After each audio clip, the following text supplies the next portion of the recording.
Welcome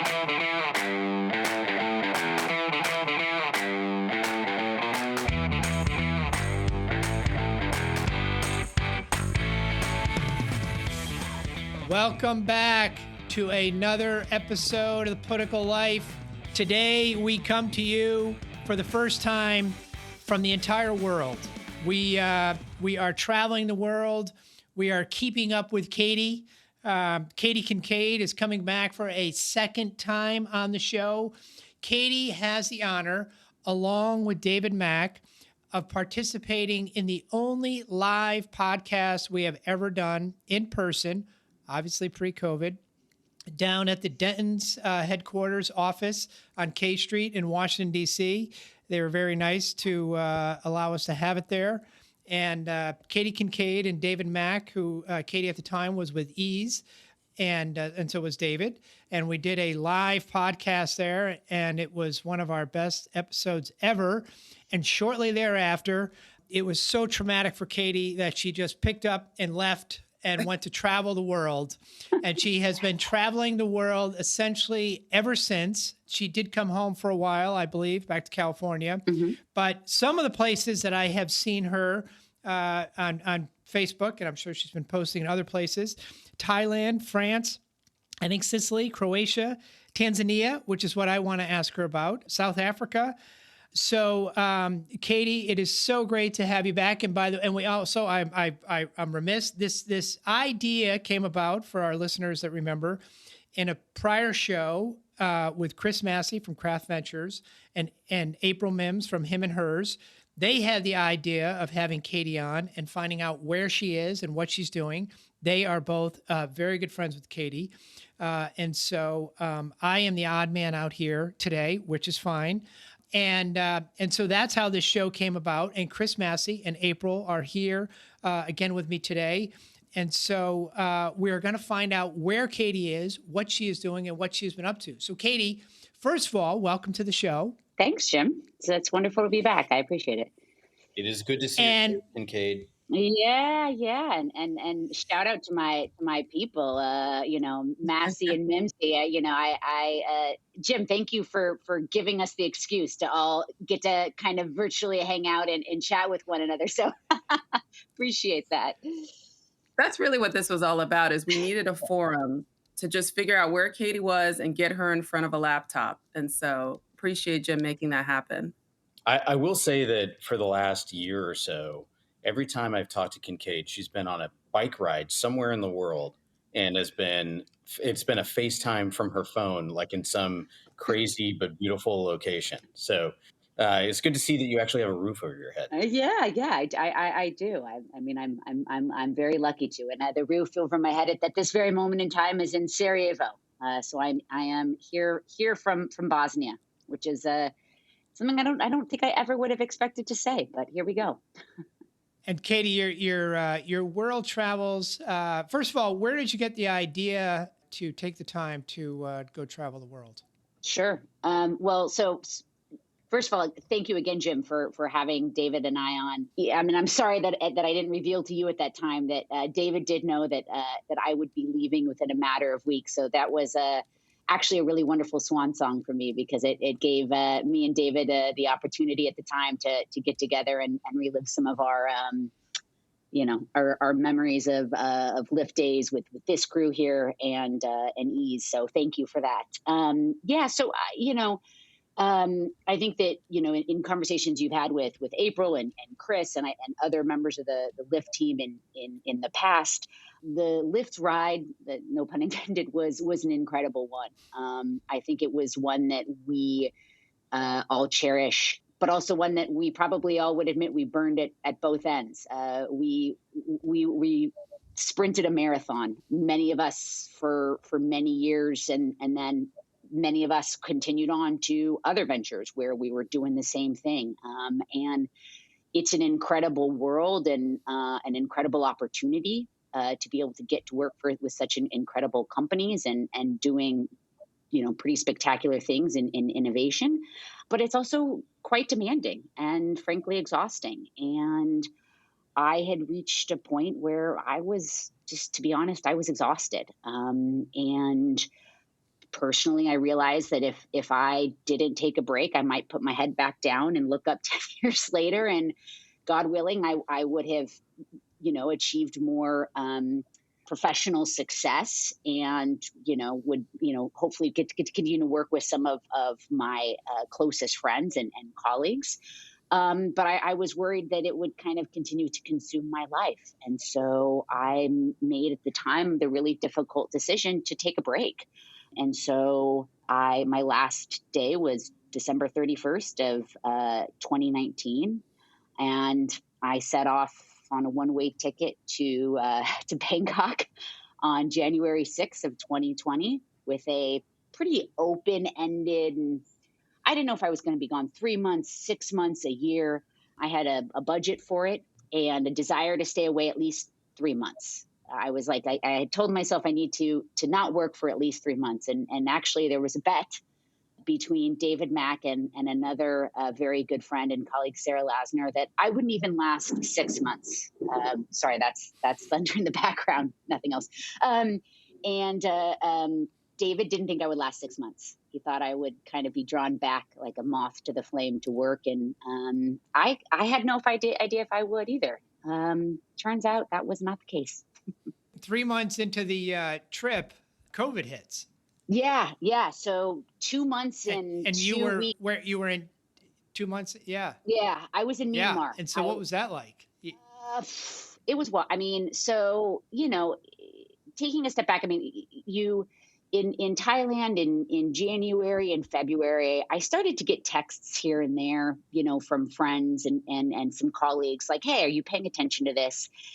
And to be honest, it's interesting how all things kind of come together. I wasn't paying attention to anything. I mean, I was like, I took a break, and I was like, I'm not looking at email. I'm not looking at my daily clips. I mean, I wasn't looking at Axios.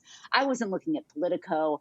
I was off Twitter. I mean, not that I was ever prolific on Twitter or anything, but I was very happy to not really be receiving any communication or digesting any news for the first time in my life in a long time. And, in hindsight, I realized that probably played into me not sort of seeing how this was starting to percolate and grow. And so, in hindsight, there was things kind of, there was already, in the end of January, China had started to go into lockdown, and Chinese tourists are a massive part of Thailand's tourism. And so you started to see sort of the economic effects right away. Or I started to see, from my vantage point, I started to see the economic effects. And it just seemed, because there was a massive drop in tourism from Chinese tourists. But it at that time, frankly, seemed like a problem that was happening in China, and that was it. It's kind of like it. And my response literally to friends was, guys, come on, like this. I'm in Southeast Asia. That's happening in China. Like, this is a big part of the world. Like, don't be so naive. It's not just one part of the world. Like, that's countries away. Like, don't be silly. And to her credit, Sarah Lasner, a former colleague and friend, was the one who was ringing the bell the loudest and was concerned, but I continued on. So I went to Myanmar at the very end of February. People in Thailand were masks were sort of starting to become a thing in Southeast Asia, just because culturally that is a norm to start to wear masks if you have sick or things like that. So there was some mask wearing happening, but there was no guidance from the CDC or any sort of body of information that I would typically look to. So I was in Myanmar for about 3 Katie, weeks. that was my question for you. Go ahead. Sorry to interrupt. No. I couldn't help myself, because I feel like those of us who are in the US, we're always taking our guidance, right, from the federal government, and we all work in government, so we have a lot of respect for it. This is a lobbying podcast, so I thought we should throw that in there. No, absolutely. But what is it like when you're in a different country? I mean, are you looking to their government for guidance on what to do? It seems like you're kind of watching the people around you and sort of seeing what they're doing. And then I imagine, are you also looking at America's websites to see, like, well, are Americans doing this? I mean, it must be very difficult to be an expat and all of this is unfolding.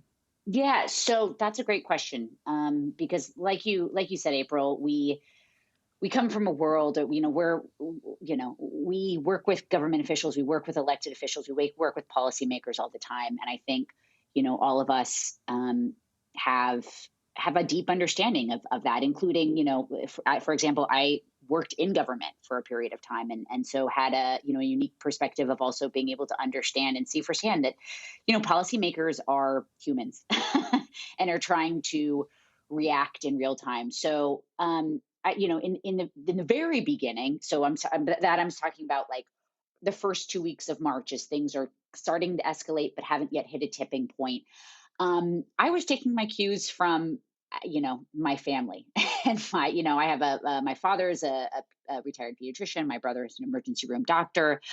I have a Jewish mother, so my barometer in those first 2 weeks of March were how badly was my family freaking out. And they were, very much understandably so, were nervous and I was constantly being reminded not to touch my face, which I always have been. And I come from a family of washing your hands excessively, because I don't know if other children of physicians find that they do that as well. But these were sort of things that it was like, okay, this is normal hygiene, sort of, in my opinion, as it was going on.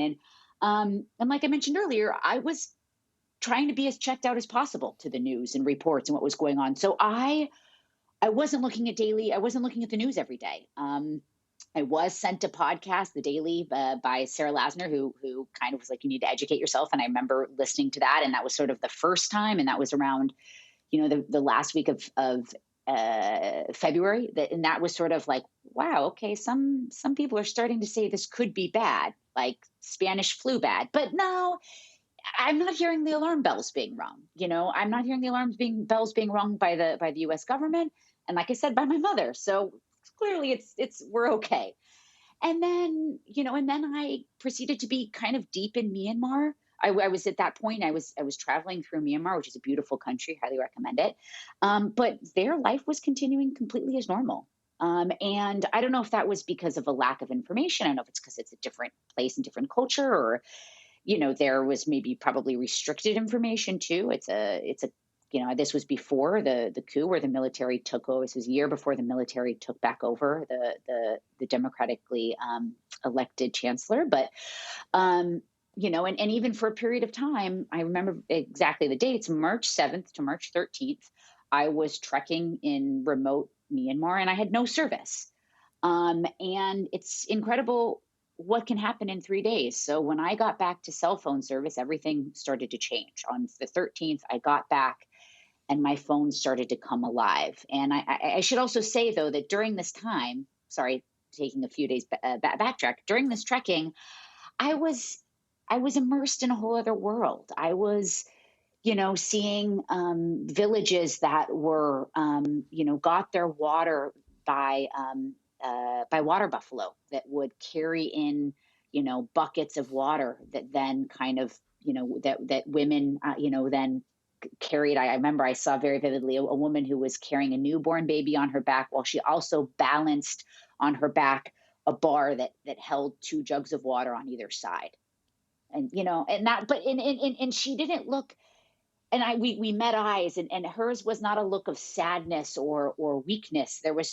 This was just her life. This was, I wanted to find a way to help her, just because I felt the need, like, God, this woman's carrying a lot, but she could handle her own. This was not abnormal. And I sort of had this awakening of in my own personal life of just sort of, wow, God, there's actually a million different ways to lead your life. And I had a wonderful life in deeply immersed in government and politics and public affairs and running a million miles a minute, but maybe that doesn't have to be the life that I lead. And maybe there's just a million other ways to lead. So I'm sort of thinking, wow, I can't, I'm going to get back, and I can't wait to continue to explore and travel the world. And I'm just starting to see all these different opportunities and options in the way people live. And I get back to civilization. And on March 13th was the same day that Trump declared a national emergency. Freeing up, all this money in Federal Reserves. 2 days later, I think the WHO had declared COVID a pandemic. So I get back to cell phone service and my phone is blowing up with all these things. Like, and it was just like, whoa, okay. Like it had gone from like 0 to 60, in a matter of days. But mind you, I'm still like, in my mind, it's kind of maybe seems like hysteria still. Like it seems like kind of a little overblown. I'm looking around and the world around me seems normal. I mean, granted, maybe, it's obviously a world that's removed from Western influence and culture and a lot of things. But but okay. So then in the next 24 hours, though, everything is starting to change by the hour. I mean, borders are closing. I think in the next 24 hours, the EU closed it, individual countries started to close their borders within the EU, and then the EU closed its borders. And then it was like, oh, shoot. Okay. What am I going to do? Because now, I was still in a very like deeply, like short-sighted, like, wait, I'm supposed to be traveling. Like I was going to travel the world. Like I was going to go to Europe next. Like, shoot, I can't get into Europe. Like it was, I mean, in hindsight, it's ridiculous, right? To think like, oh, because I had no idea what was about to unfold. But, to get back to the question, like how, at that point, there wasn't any sort of there wasn't a clear information. I think because government officials were still trying to figure it out in real time. So we're in a world where, in this profession where we know a fair amount of people who know a fair amount of people in high places. So yeah, I tried to pull, I picked up the red phone and called in, favors, if you will, to try to get as clear of information as I could, from as high up as I could. And, I think I got some very, as reliable as could be at that information from national security kind of high up. And the intel I got was, yeah, you should probably come home. If you want to come home anytime soon, you should probably come home. And my mind was like, well, but what if I don't really want to come home anytime soon? So I found my own answer, in that. I mean, the intel I was getting was you should probably come home. But it was wild. It was pretty terrifying, though, because in real time, this bubble of protection that I didn't even realize was there, that you feel that you receive as being an American citizen, was starting to evaporate, if you will. And you realize what a wonderful shield that is once it starts to go away. Once you start to think, oh my gosh, my citizenship, my passport is rapidly starting to lose its meaning, and my government's ability to help me seems to be evaporating as well, is a remarkably scary thing. I think no matter who you are, where you are, but as a solo female traveler, certainly, and I was in a country that, while Myanmar was not technically a military dictatorship, at the time, it had a sense that it was. And I had no kind of misconception that if I were to be trying to make my way somewhere, even if it was to the airport and somewhere, if we were on a bus or we were stopped and the military redirected me to some sort of a lockdown situation, I was really fearful about what my options would be. So, so that was that kind of specific moment in time. And then as time went on and I did eventually get to Thailand. I got to Thailand. I was impressed by actually, while the Thai government, they actually had some pretty solid communication. Now, it was through a heavily maybe filtered, you can debate, what information they chose to share or not share. But I started to take very much approach of what was right in front of me.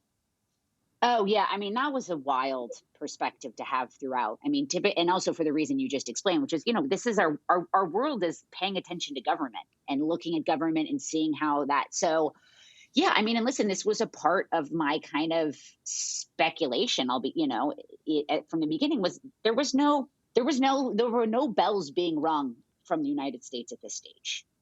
And there was, if you recall, there was a fair amount of conflicting information that was coming out. There wasn't too much information from the administration. Then there was kind of changing information from the CDC. It happens to be that also my father is a retired physician. My brother is an emergency room doctor. So that's really who my mother is, a Jewish mother. So, I mean, it was like I had the sphere of concern. I was like, if anybody's going to be ringing the bell, that was my barometer, was how much was my mother freaking out or not freaking out. And no one in my family seemed to be freaking out that much. I mean, they were concerned, right? And it was, but I come from a family, again, a physician, like we wash our hands religiously. My mother is constantly telling me, even before this, not to touch my face. So I was sort of like, all right, these are things that I have my whole life have been told, to do or not do. Don't always wash your hands religiously and don't touch your face. So, but yeah, I mean, but definitely, listen, I remember vividly when I arrived in Myanmar, and I had no idea what I was going to experience or do in Myanmar. I had to leave Thailand because I was running out of my tourist visa. I had a 60-day tour. I had initial 30-day tourism visa in Thailand. I was able to extend it another 30 days, which is typical. And then I had to leave the country. So I had heard from a girl I had met traveling that Myanmar was beautiful, a lovely culture, a lovely place. So I thought, what the hell, excuse my language, I'll go check it out.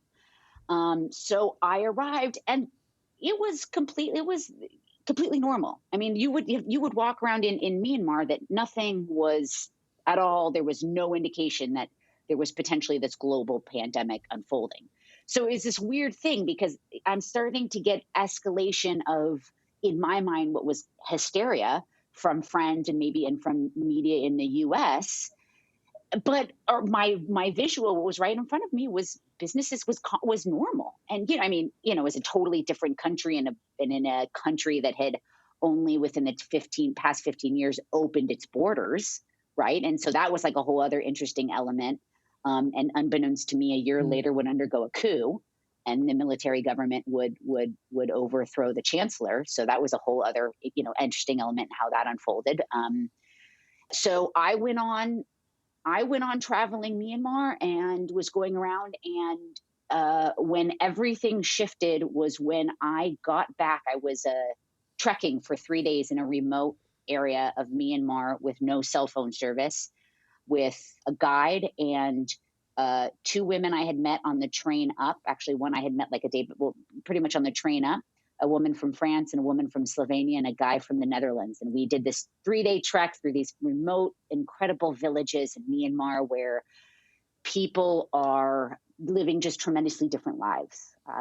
No better, no worse. I mean, and, where drinking water is carted in by water ox, water buffalo. From streams. And there was at one point a crazy situation where they were scrambling to fix the water supply to the village because a water flow had stepped on one of the pipes and broke the water. You know what I mean? So it's just a completely, your mind is completely open to a whole other way in which, in this world where we are in fact living.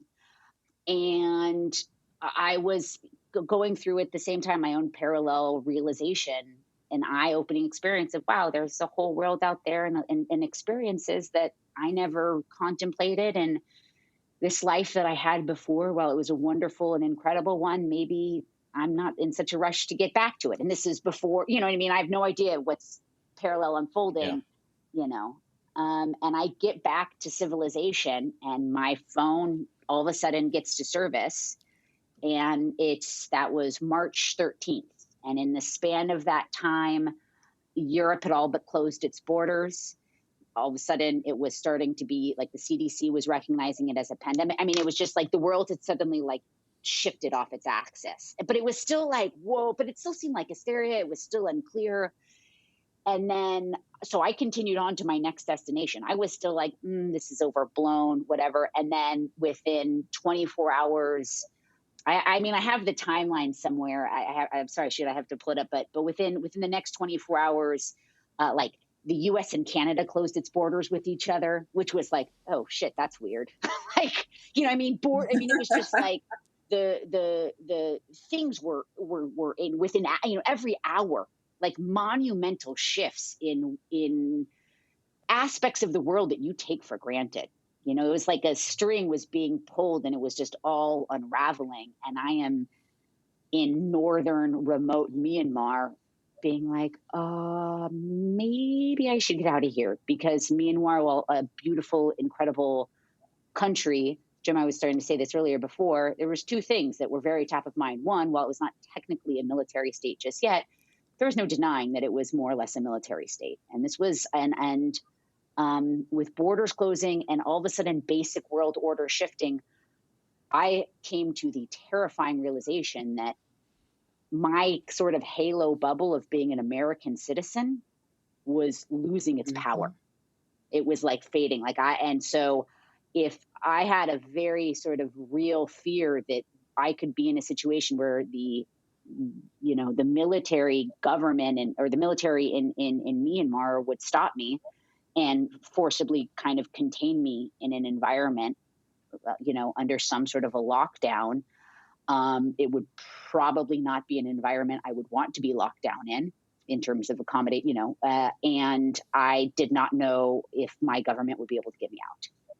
And I hear, and as things unfolded, I heard stories in Mir and people in that where that was a very real thing. And so I, being people in government, we know a fair amount of people. And I think that Chris and April were probably on the receiving end of text messages from me and in a group messages being like, what are you hearing? And what do you think I should do? And is this a real thing? And I sort of pulled, I asked people to make inquiries at the highest level that they could. And those inquiries I got, I think, pretty high in terms of national security.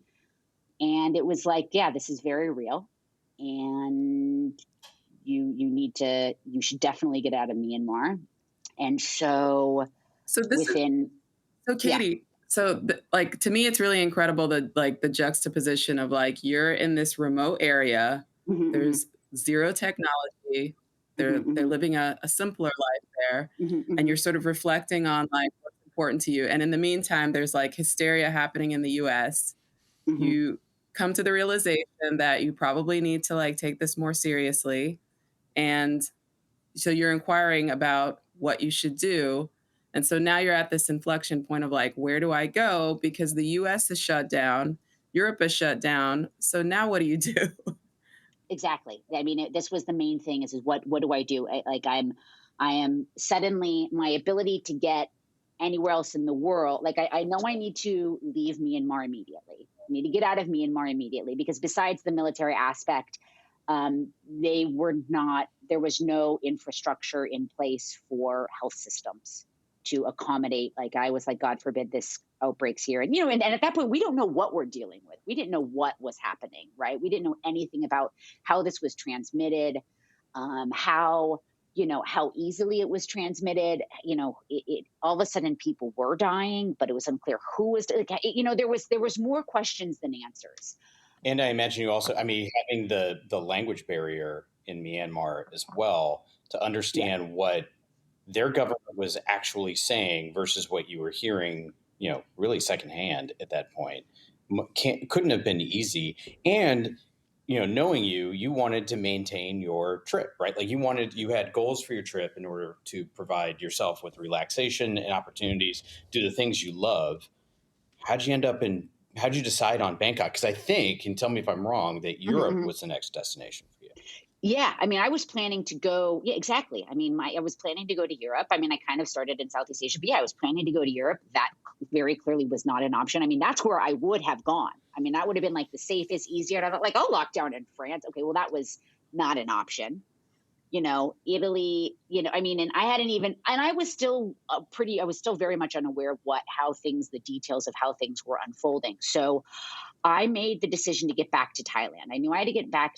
Thailand was the closest place. I had just been there.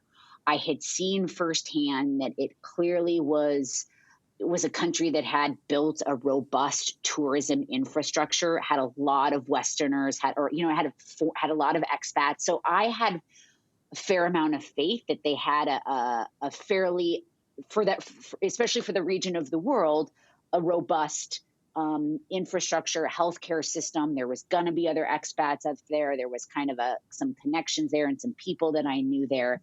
So that was sort of the safer place to get to.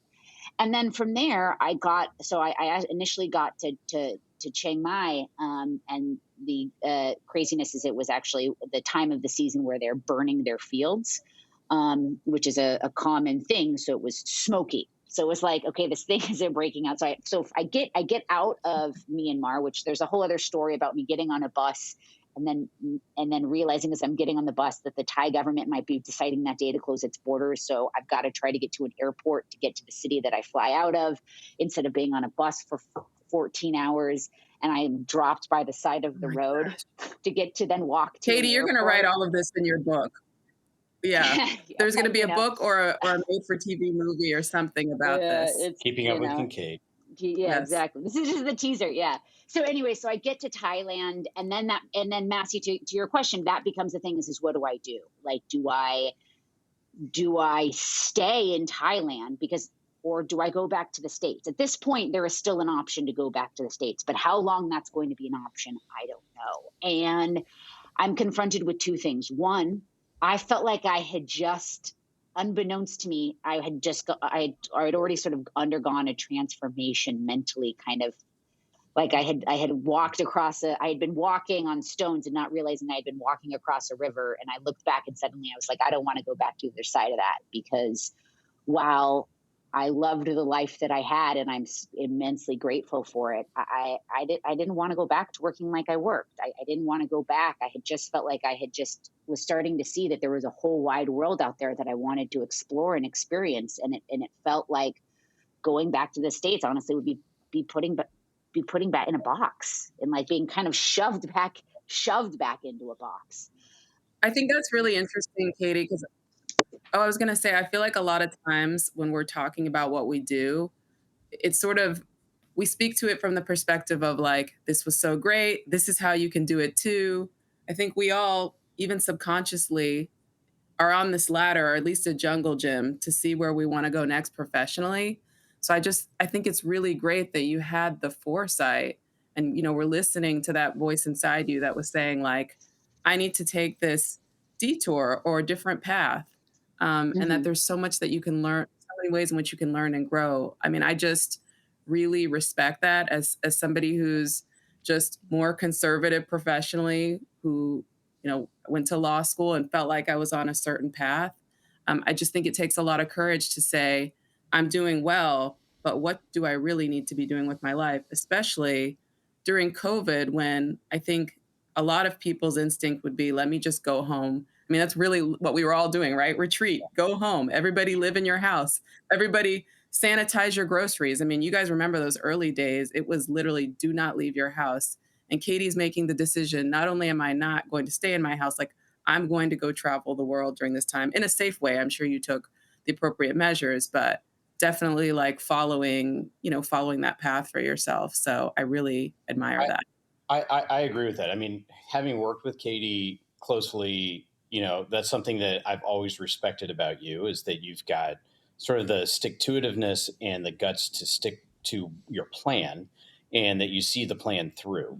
And to have frankly, the temerity to stay where you were and continue to kind of live the dream that you wanted to live is really important. And I think it's something that, maybe some of the listeners of the podcast would really appreciate, because we see all these people in sort of the political spectrum. They're either, like us, in-house people that work on these policy initiatives, or they're consultants. They have a lot of, like Jim, and have a lot of clients, and you're kind of bouncing around, but there's kind of defined periods to when your focus is, right? Whether the state legislature or Congress is in session, that's something you need to think through, but that gives you a defined time. But so many people are working like from campaign cycle to campaign cycle to campaign cycle, and they do not stop. So I just to bring it back to, your reason for leaving, like, do you have any advice for anybody that is kind of in that perpetual campaign cycle for saying, okay, I need to stop. I've been in constant crisis mode and go mode for, let's say, 5 years, 10 years. when is the right time to say, okay, I'm going to take a moment and I'm going to remember what's important? Because if COVID taught us anything, it's that family's important. And, you Mhm. know, a lot of people understood that their family dynamic wasn't great and they had to live through it and work through it. And some people could, some people couldn't. Maybe their work situation wasn't perfect and they had to either live or not live through it. So I guess, as folks are starting to come out of this COVID mindset or kind of come out of the COVID world and but maybe back to some regular order, what's your best advice for like the young campaign worker or legislative staffer that needs to assess really who they are professionally and personally? Yeah, I mean, absolutely. I mean, listen, I'll start by saying I totally recognize that I was and still am in a unique position in that I was able to build a strong career but that I was a single individual. I didn't have you know what I mean. I didn't have other things that sort of rooted me to a place. I didn't, I wasn't in a serious relationship. I didn't have children. I didn't even own a car. I mean, I had worked for Lyft. I mean, it was just like, and I had previously pretty much lived on the road. So I was used to traveling. So those things allowed me to be to make that initial decision to be more transitory, or to kind of make that initial decision. But I mean, I think it's such a great question, Chris, because you know me and you guys, we've worked together. I mean, I was and still am to a degree an adrenaline junkie. I mean, I've loved campaigns. I still love, I mean, when I get back, I'm like a moth. I mean, I still kind of like a little bit of a moth to the flame. I mean, there is an excitement, a rush, and there's a little bit of ego too that's like, well, surely this can't go on without me, or surely I need to be here. I need to be at this event. Like they'll forget who I am. I mean, there was a tremendous amount of sort of putting aside of my ego that I had to deal with to make that decision, because I was terrified of the idea that I would go away and become irrelevant. I mean, I still am terrified of that. I still struggle with that. I mean, that's, the notion that I will, yeah, I will lose my connections and lose my contacts, and I'll walk into a room and suddenly not know people, or I won't know the AGs or the mayors, or you know what I mean. And that was kind of one aspect of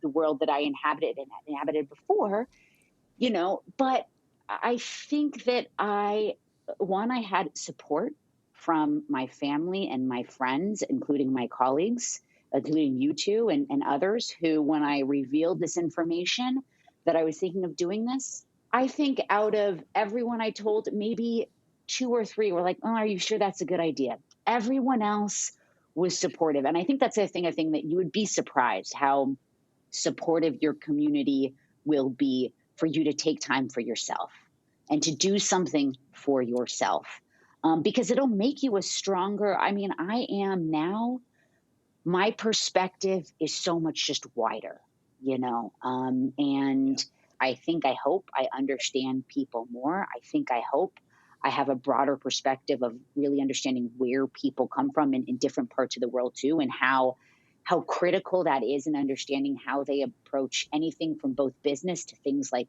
an international pandemic and how it's unfolding. I mean, seeing how different countries and cultures and people on a personal level reacted to, COVID and lockdowns and restrictions, and how has been just an incredibly eye-opening experience, and one that I think a perspective that I bring now as I start to kind of get back into things and consult and get back into get back into the game a bit. I think it's just a monumentally important perspective that I have now. So I don't know if that answers the. Well, it does, and I think this brings up a bigger point, and it comes down to how you carry yourself in the work that you do. So I have a lot of confidence that you would not be forgotten, and for a lot of reasons. Number one, you're an incredible human being. Number two, you're genuine, and you're genuine on your issues, and that is something that people will either remember you if you're a jerk or if you're a great person. Yep. And you will be coming back when you make the choice. If you make the choice to kind of come back into this world full time, come back to the U.S. and do this, or do it elsewhere and like utilize the network you've created. The fact that you kind of bring that adrenaline and love and kindness to what you do, means that you'll be fine and that you'll strive. I have every confidence in that. And I think it goes back to like how people, as they kind of come into this space or even navigate it now, being in it for many years. You got to remember that this is a network based and a relationship based community and profession. And you are a great example of why it's good to be a good person. Oh, well, Absolutely. thank you. I was just gonna build off of it since we're singing Katie's praises. Like, I think there's the phrase like empty suit, right? And I feel like that's a stereotype for somebody who's really trying hard, but once you look, behind the curtain, there's no substance. And I feel like you are the opposite of that. And having these adventures, going through this process, meeting new people, being curious about the world and different types of people, those are absolutely the types of folks that we all want to network with, whether you're an elected official, you work in-house, you're a consultant, whatever, all of the people who are in this space. And so no one can forget Kincaid. I think that's first and foremost. But I think the other lesson for folks is, even if you don't have the ability to pick up and leave for 2 years, just taking a month off, right? Just taking 2 weeks off. I feel like it's such a great lesson for us that we need to slow down, remember that we are the product. Our value lies in us. It's not being there at the moment. It's not having the latest information, right, from Axios, as you were saying. It's who we are as a person. And so you are just taking more time to cultivate who you are. And it's really a great lesson for us. One question I have for you as a follow-up is, I'm curious, when you think about your travels, how did being in this line of work kind of help you and aid you? You already talked about reaching out to some folks in the US that was an asset for you. But like, when you think about some of the skills that you learned at Lyft and Ease, how did that aid you traveling the world, especially during COVID? Yeah, no, I mean, that's such a great question. And because I think it was invaluable. I mean, I think that, what we do as professionals is read the room, is read the environment, is understand, like, look past the kind of facade or the BS or the spin or whatever, and drill down and see what's kind of real and what's not, and who's the messaging coming from and how is it being delivered. And I think that, one quick, going back to the moment of how I decided to stay or not, that initial, which was pivotal for me in not going back to the US, was not just that I didn't want to, I wasn't ready to go back to work, but what things were changing so quickly that we really didn't know what tomorrow brought. And what I was seeing, so all I could do was make the decision based off of the facts that I knew them to be right in front of me. And what I saw was honestly chaos breaking out back at home in the States. People were panic buying. This was in the heyday of panic buying toilet paper, right? There was a run of toilet paper, and I'm getting pictures from my brother who's got little kids in LA, and they're trying to get basic supply, and the grocery and the shelves are empty, right? And I go to a grocery store in Thailand that happens to be a Western gear, or a foreigner geared, sort of with like, there's like a Jif peanut butter. I mean, if I wanted Ritz crackers, like all, if you wanted, it was all like any random amenity or whatever you wanted. And everything was in full stock. I mean, there was not a iota of panic.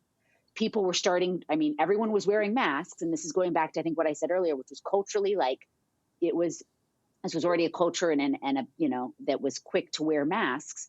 So while there was this kind of hysteria, I'm sorry to say, that seemed to be kind of unfolding in the US and a lack of clarity, there was order in Thailand. That, as time went on, if the first few weeks could be kind of scary, because you were like, this could easily flip the other way. I mean, this is also a heavily military and kind of more of an authoritarian type government, but it actually seemed more stable where I was. And I also didn't want to. I also thought, my God, if there's this pandemic that seems to be all of a sudden spreading like wildfire, the most irresponsible thing seems to be getting on a plane, God knows how many planes I'll have to get on, to go back to my loved ones in the States.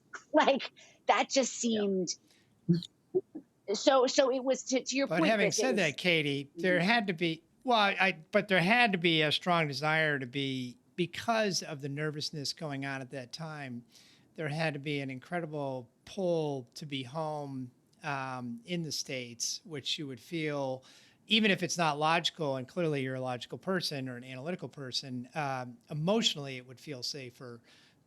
So I think April and Chris are right. It shows a level of toughness, because let's go back. We're not talking about 2022 reaction to COVID. We're talking March 2020, and the fear level was through the roof. Mm-hmm. And you decided, and I know a number of people who were abroad and came home, and you decided to stay. So I think it says volumes about you. But I also have to tell our listeners that now this episode is going to be brought to you by Jif Peanut Butter and Ritz Crackers. So we like to thank them. And we want to hear about some of the exciting places you visited. I wanted to ask you, and then April and Chris can ask. I mean, the list is so endless, but I wanted to ask you, as I said just when we were starting the podcast, Tanzania.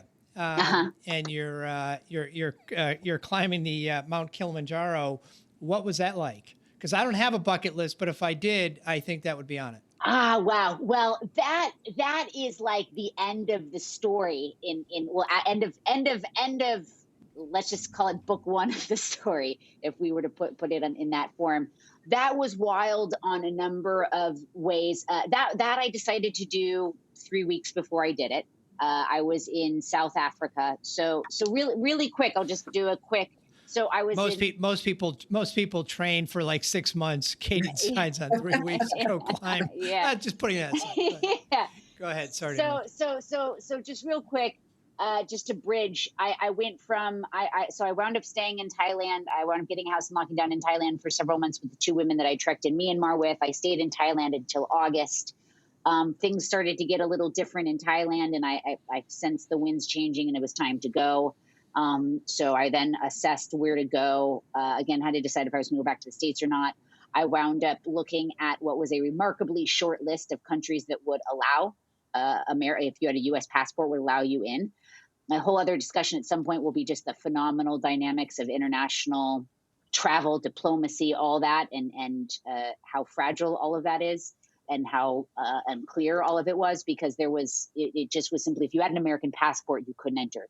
Didn't matter where you were coming from, which also speaks, I think, volumes to, good God, what people from other countries, whether they be refugees or just people in other countries in general who have a less, quote, air quote, valuable passport, have to deal with as they try to navigate the world.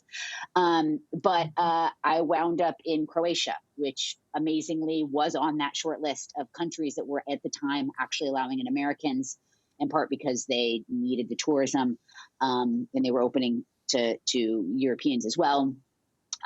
Was in Croatia. I then was able to get into Italy from Croatia because I had been there long enough, and it was like a brief moment in time with a lax of sort of border control.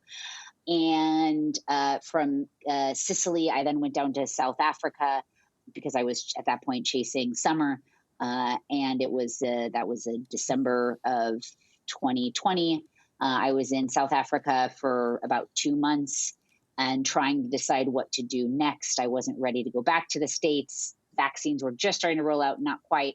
So when I arrived in South Africa, I never imagined, quite honestly, that I would, and candidly, that I would visit other parts of Africa.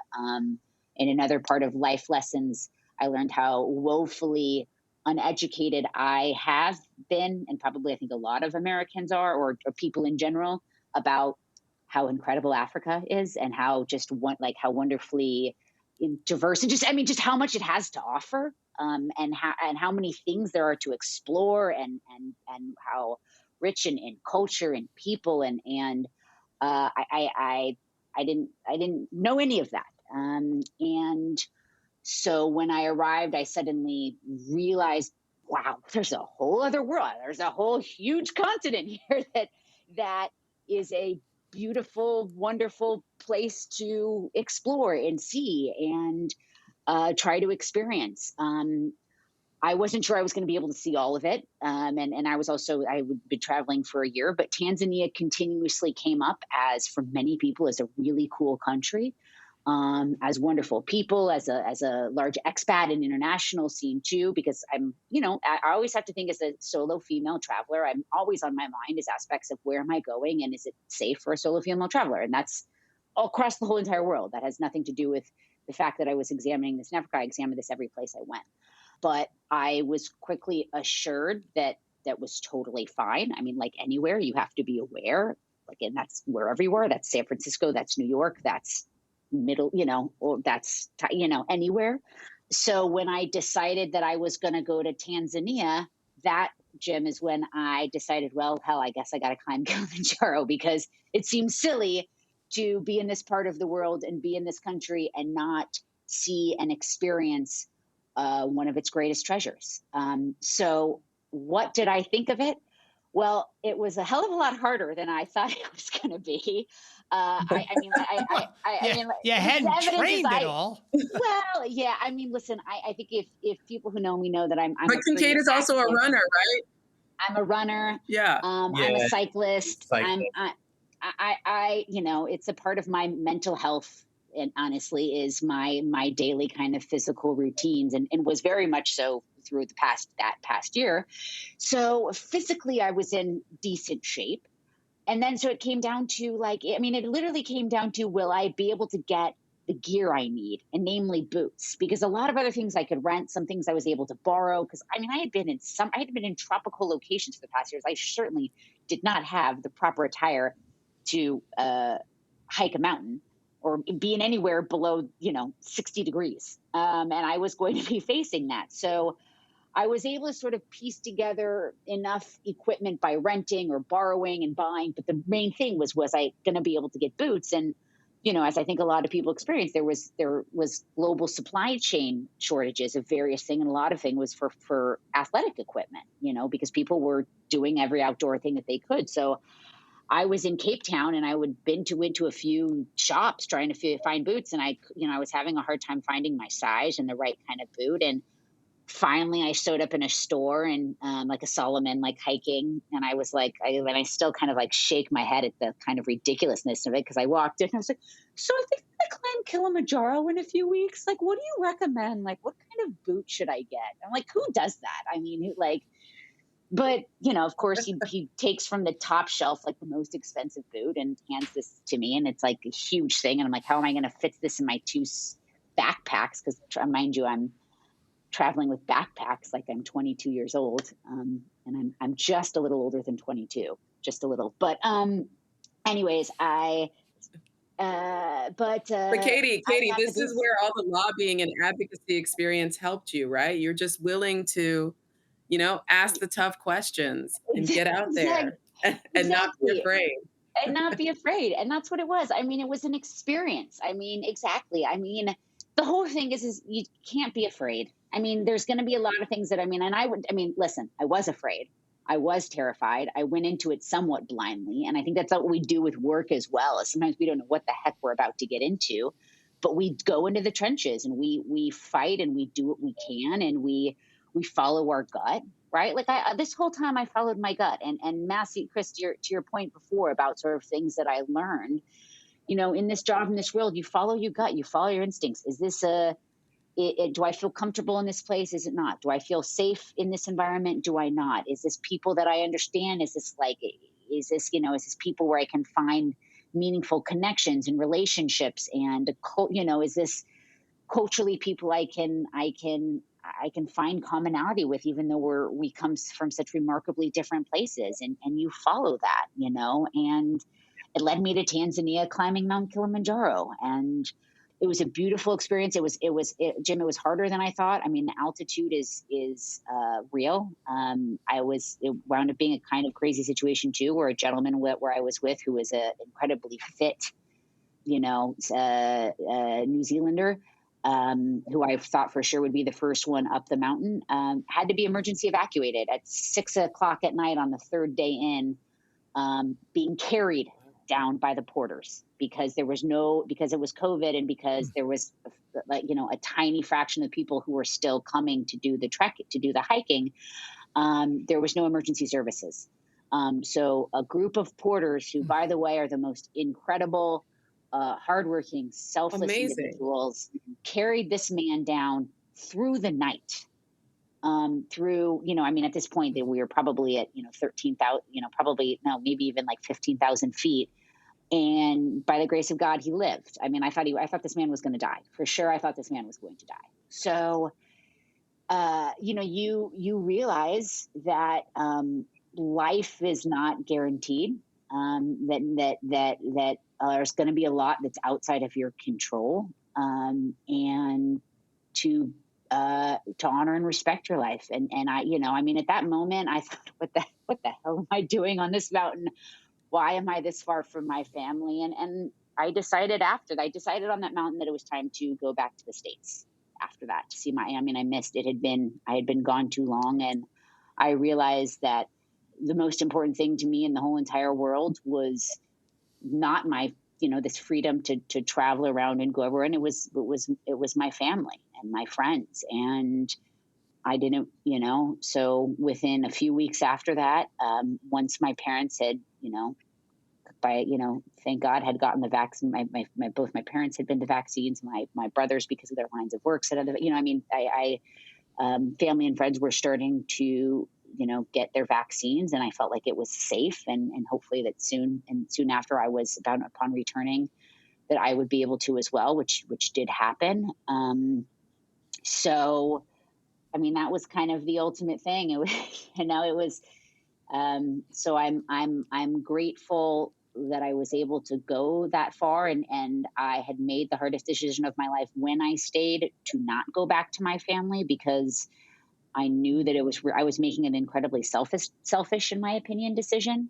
But I was terrified in the initial, in the very beginning, what it would mean if, God forbid, something happened to my family, and what if I couldn't get back? That was the hardest thing that I had to live with, knowing that I was willingly putting myself in a situation where, in my mind, the worst case situation happened, which was something were to happen, my parents were to get sick.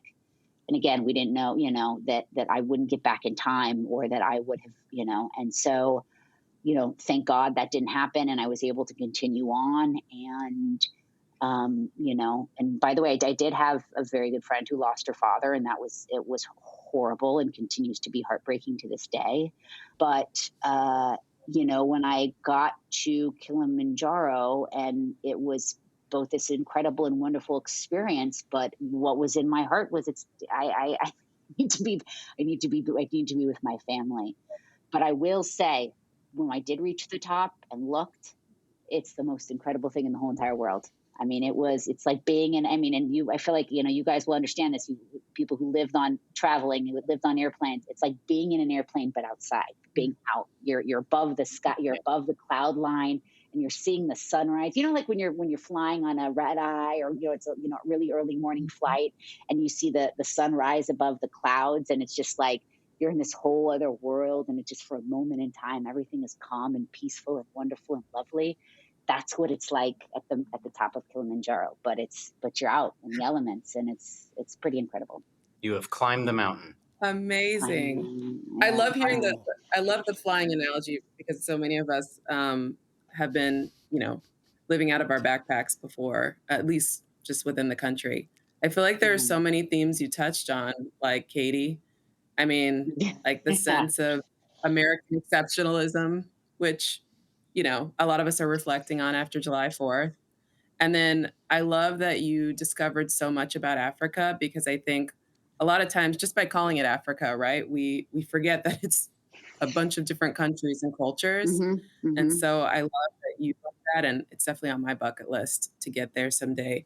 And then the sense of, like, you went on this huge journey, but you felt the need to get home. I think a lot of us who have, like, kids, or if you've had a toddler, you see they walk away from you for a while and they explore, and then something will happen and they'll have this sense like, I have to get back to my parent, and they'll rush back. And so it almost is as if you had that sense of, like, I've gone so far, but home is calling me. And so then you went home.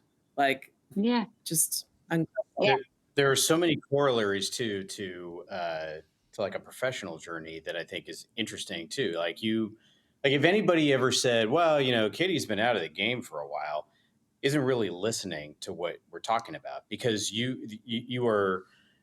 had a journey in mind that the world threw you a couple of curveballs and you had to on the fly make really educated guesses about what the right thing to do was. You had to go back to the drawing board here and there, and then you had to keep on going, and you kind of just shucked and jived with what you got thrown at you. I think it's a really fascinating corollary to what we do all the time in terms of you never know when Jim shows up at the State House in Connecticut, you never know what's going to be thrown at you. So you stick with your plan until your plan has to change, and then you change the plan for the best, and hopefully it works. And sometimes it doesn't, but hopefully it works. And I think that's a like you've almost built your CV even more by doing the things that you've done. And I find it incredible. And I wish I had had the opportunity to do that before having family. And I would tell my kids that they need to have an adventure. It doesn't matter how long it is. It doesn't matter when it is, but take that time for yourself and have that adventure. Even if it's a weekend, like go have it. Yeah. You're never going to regret it. Like there's zero chance that you're ever going to regret taking that time. And listen, I was the person who, when I was in the thick of it, I was having some health, like I was trying to get some health guidance because and they were like, well, do you meditate? And I was like, 10 minutes a day meditation. I was like, I don't have 10 minutes a day. Like, no, I don't, because I don't there's no way that I'm going to be able to carve out. Like I'm waking up at this time. I'm going immediately to the gym. Calls start immediately at this time. Usually sometimes when I'm still at the gym or when I'm getting ready, I think we all have been there where we are multitasking to the umpteenth degree. And listen, I get I fully understand being in that moment, and you have a lot of things going on and a lot of responsibilities, but the world will continue to turn. Life does go on. Yeah. Whether or not you are doing those million things or not. And part of I think my journey was learning how to, and still learning how to not take myself so freaking seriously, to try to bring a little bit more humility to myself and my environment, and realize that I'm remarkably lucky on so many levels. And, we got to enjoy this life while I can and while we can. And so take some time for yourself, man, and for your family, and to enjoy your family. And, if you have, or your friends, or some alone time by yourself, if you can. You're the only one who can take that for yourself, or for your family, or whatever, any combination. And no one's going to give that to you. So do that. Can I ask one other question? Yeah. You've been to Asia, to South America, to Europe, to Africa.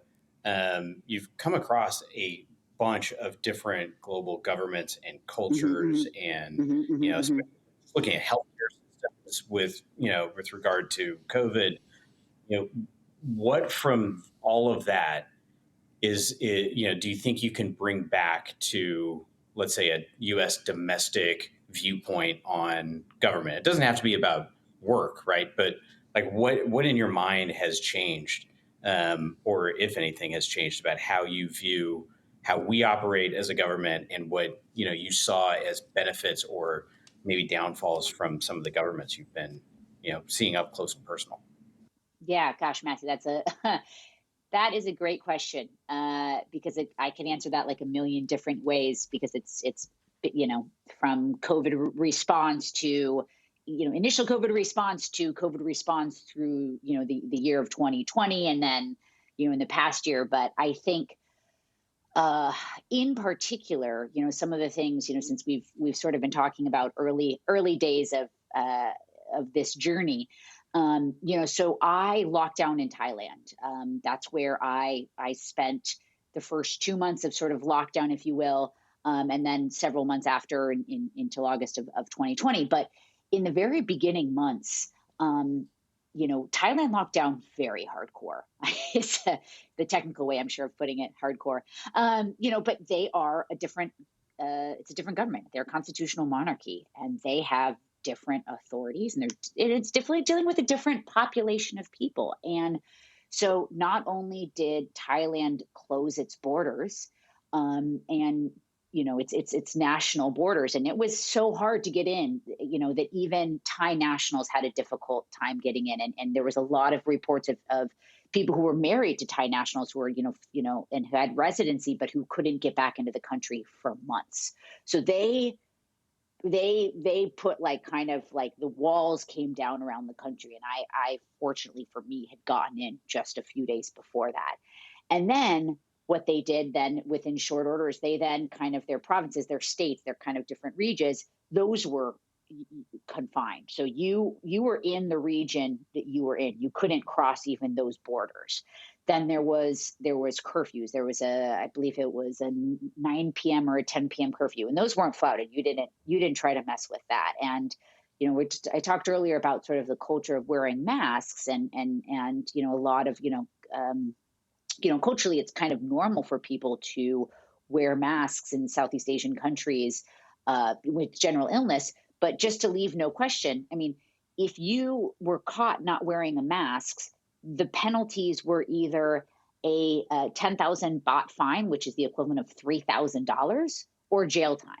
So, you know what I mean? Like, there wasn't a debate over, you weren't, wondering, and it's hot. I mean, this is Thailand. I mean, it is hot and humid, and so there were things like that. But, the grocery stores, the markets were still open, bars and restaurants were closed, but, markets were open. So there was, but, I will say that Thailand did a remarkable, within 2 months, Thailand's case rate was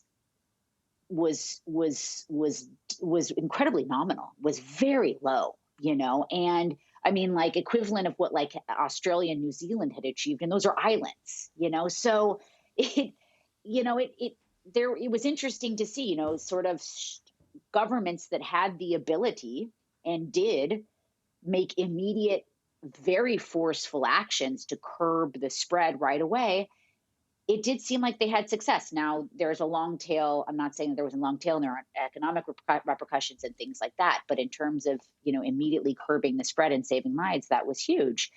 And then, as I traveled around, the next I went to Croatia, and, by then they had a very strict lockdown in the beginning. But by the time I was there in, end of August, September of 2020, they had opened their borders, and they had put some restrictions in terms of testing that requirements to get in, but you could get in. And, you had to wear masks inside, but on the coast and, on the islands, people were culturally ready to move past it, but this is also, an area of the world that in the past 25 years has seen war amongst its borders, and people have lived through war. So I think it's just incredibly important and interesting to see sort of the different cultural elements and what people's lives have been leading up to that moment, and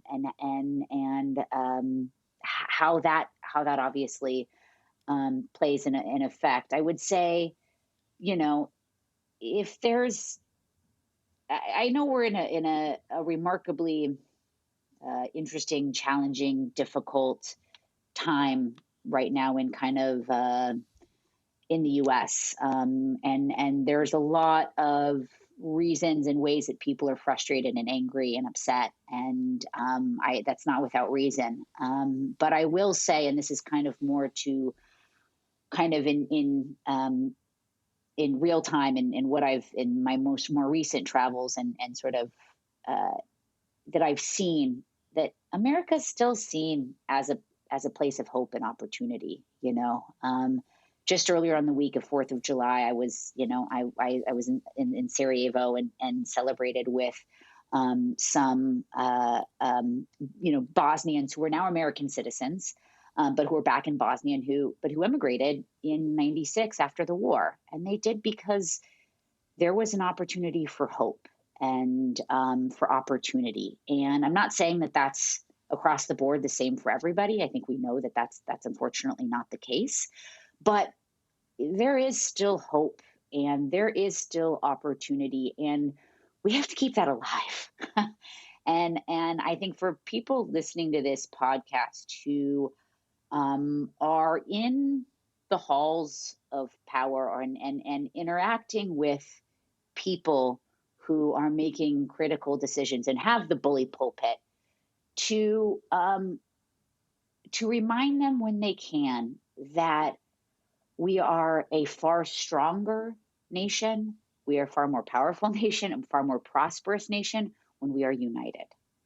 The more that we divide, the more that we demonize the other side, the more that we only look to advance immediate political agendas, that we're running a risky game, and that we together, as United States of America, have infinite opportunity. And as long as we are still a place in which people want to come, and people want to experience, we hold opportunity. We hold more cards. So, yeah. Katie, what do you think about doing when you come home, or what do you want to do? And has that changed from when you left? That is the question. That is the question du jour. This is the thing that my mind goes to constantly. Part of me is drawn back to public service and going back into government, not as serving myself, but as supporting, to be clear. Part of me looks at, is thinking about in real time about, kind of the third aspect of support structures and environments of whether it be nonprofits or various things like that are supporting causes. I don't know. I want to help. I want to do something good. I want to utilize the experiences that I've had and the opportunities that I've had to either to support other people or other ideas, or help make informed decisions, or that's the question. If anyone has any ideas, I'd love to know. If anyone has any suggestions, please let me know. Well, Katie, that's a great way to wrap up the show. And we can't thank you enough for coming on and telling us all about your travels. I think you hit on a great note post July 4th that America represents. I think it was Bono who said it, or maybe he was coining somebody else, but said that it's this incredible idea, America, and I think that kind of puts it best. And for our listeners out there, remember you can follow us on Instagram, Facebook, Twitter, and all the other places you usually do. I can't thank Chris Massey and April Mims enough for the idea to bring Katie back on. It was such a good idea to have these three colleagues, these three good friends, these three former Lyft people come together, and the synergy between them, you can obviously we can feel it here, and I hope you get that sense out there. So great to have you three on. I think this could have gone. This could have been a much longer podcast, but maybe we'll have to do it again. We did hear about book one. We'll save book two maybe for when you're back, and we'll maybe do a live event again, the second only live event. So for Chris and April and Katie, thank you so much. So great to have you on. And for our listeners, thank you. And we will see you next week.